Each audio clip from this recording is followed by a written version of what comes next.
Okay, so we're standing here with Rev.io, and Brent is going to tell us a little bit about what makes Rev.io work. Sure. So Rev.io, can I hold this? We exist to help clients grow revenue efficiently. We do that. Give me the mic. I love that. Yeah, we do that with an end-to-end billing and back office platform. It's all SaaS-based, focused heavily on ease of integration, sophisticated billing, and really excited about a new product line, payments. So our clients will be able to eliminate a vendor. We're the only billing company in our space that will have aggregated payments as part of the offering, bringing better information. Yes, bringing better information, better analytics into the platform, giving the customer a more robust system, one less vendor, and of course, just being more efficient. And so we have about 150 clients here, and growing by adding about 30 to 40 new clients a year.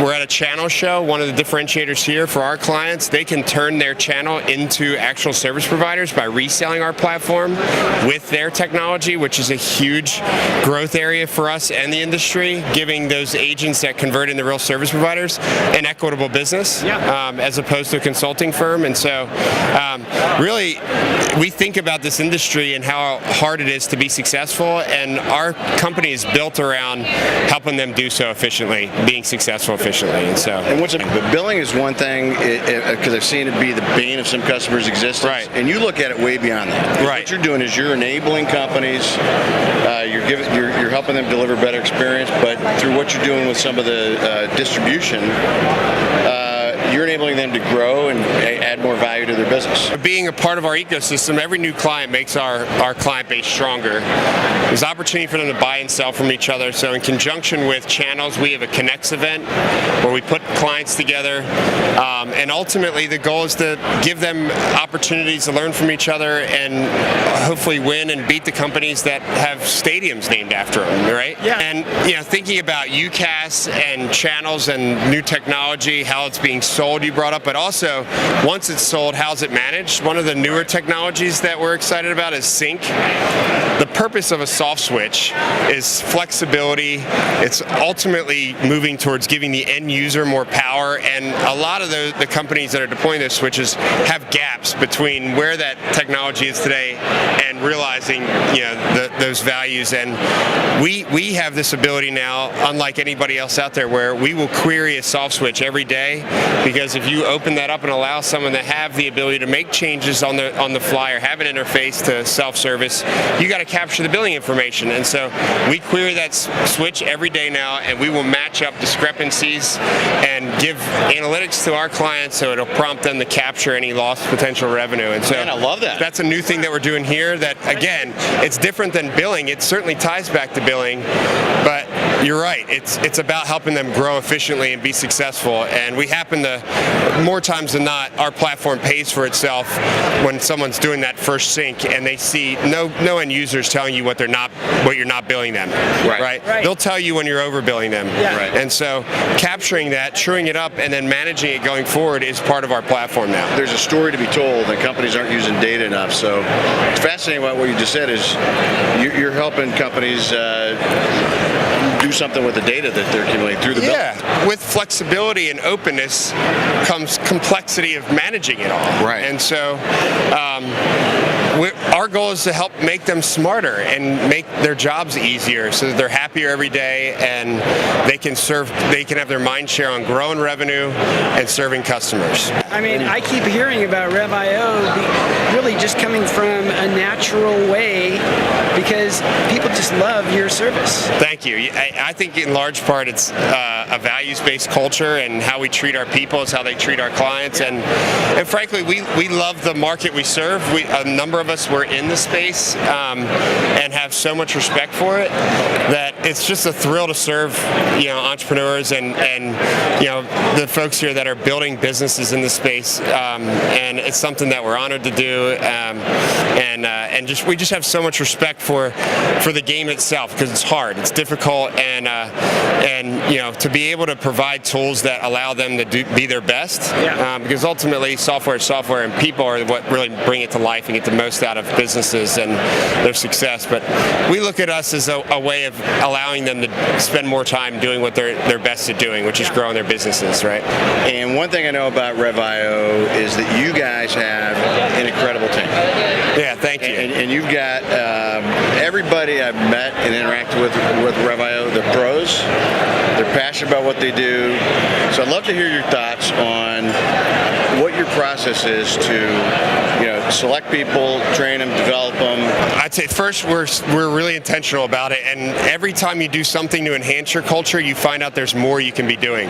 So I look at like an awesome culture as a journey, not a destination. You don't ever just get there. You got to always be making changes and evolving and listening to your people and really being intentional about the type of culture you want, because one way or another you're going to have a culture. And so ours is based on the acronym ACT-TOP. It's Achieve Extraordinary Results, Care for Employees, Clients, and Community, Take Responsibility, Act Like an Owner, Transparent Leadership, Opportunity to Make a Positive Difference, and Passion for Innovation. And we go through a behavioral-based interview process. That is awesome. Yeah. You just whipped I had not heard that, but man, but that's powerful. So we go through a values-based interview process where they have to have demonstrated that they exude each of those values during the interview process with behavioral-based questions. So we actually validate, are they someone that values the same things we do? I love it. Cultural And so it really does start with being intentional, again, of how you actually don't say we're going to hire people that fit our culture. Well, how do you define that? And for us, we define it by having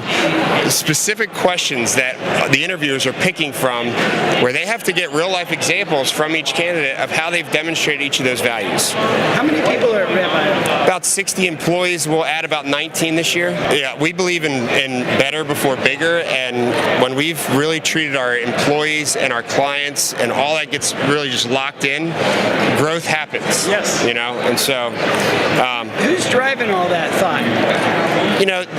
the executive team, by and large, it really sets the tone, is how I look at it, and leads by example. But we very much have an intrinsic culture where, we have awards around our values. If you're getting into leadership, we look at how many times you were nominated for demonstrating those values, and so it's become intrinsic where there's just this sense of ownership of making maintaining and enhancing our culture of ACT-TOP, and therefore I really would say our team is what drives a lot of it. The growth, I'd say, is a lot by and large by amazing clients. I mean, we are not shy in saying we exist to help clients grow revenue efficiently. We grow when they do, and so it's awesome when we have clients like the ones that we do that are on the last 4 years. Our clients have doubled their growth on average, has doubled what the industry's doing. Wow. Says a lot about the clients that we have, but also says a lot about their decision-making process and the type of client that picks Rev.io. They're not trying to just be the same. They're trying to grow. They're trying to professionalize, and it's not as much about their size as it is about their ambition, what they're trying to do. If they want to do one thing and stay that way forever, they probably want to stay with what they have. But if they're trying to expand geographically, if they're trying to add new products and services, if they're trying to have an integrated platform with best-in-breed technologies, they need to look no further than Rev.io. I know that we share a couple mutual clients. Right. I've seen you in action from going into a situation that it's a cluster of a situation. Sure. They're in desperate need of help, and you guys come in and save the day. And what I've seen that's consistent is it's almost like the values align with the customers that you do business with. That's the best. And it almost feels like it's kind of a team approach, and there's a sense of pride.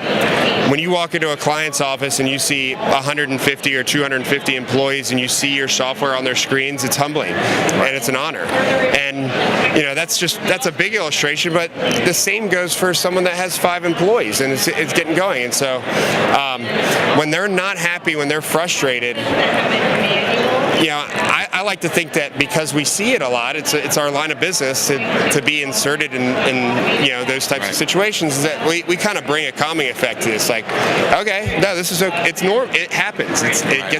You outstripped yourself by growing fast. That's a great thing. You have a great team. Now we have to true up all the tools and processes to be more efficient, right? And in cases where it's a large scale operation like that, that's usually the case. So they're bringing in new leadership to really change the trajectory of things. things, they're going to need the support of the technology, the underlying technology to enable their growth. And when you see people that understand that they need to give their people the tools, executives and leaders that understand the value of it, yeah, I know, and you and I have some mutual clients like that. They're the best. They're the best, and we really try and get behind them because we believe in their growth. We get really excited about their story, and it's authentic. You know? The question I have is on the for the end user client.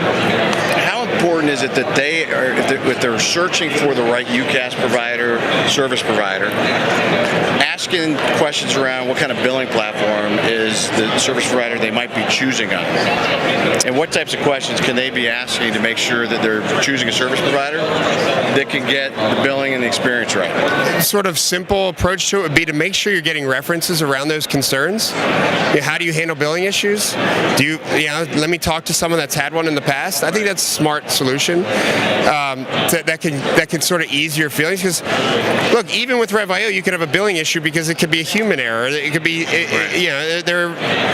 it's only as good as the information that goes into it. The key is, do you have good reporting that can catch it? Do you have a good help desk ticketing system that allows your team to diagnose it once it's brought to their attention and resolve it timely? And can you measure the success of your ability to respond and resolve quickly and consistently? Rev.io comes with those additional technologies that allow you to do just that. Great advice. And then the real question is what is their concern? Because they're probably leaving because of billing issues, because it is common in the space. And so having referenceable customers that say, look, here's how others talk about how accurate and our integrity of billing. The other thing is to give them visibility. So you have an end user facing portal with Rev.io, and our enterprise customer portal has won a number of industry awards, but giving them visibility mid-cycle. What's their usage look like? Most companies don't do that. With Rev.io, you can provide transparency, and to be able to say that in a sale proactively and demonstrate through even a product tour of our portal, which our clients do when they're winning business, and show here's where you could see your usage, here's where you could sort of monitor things. It puts them at ease because they don't have that visibility today. To me, I would approach it two ways: understanding you have that challenge, then showing them how you can proactively build trust through transparency, and secondly, having referenceable clients and asking for those referenceable clients. Love it. Kind of wrap all this thing up. Tell us one fun fact that the world doesn't know about you yet.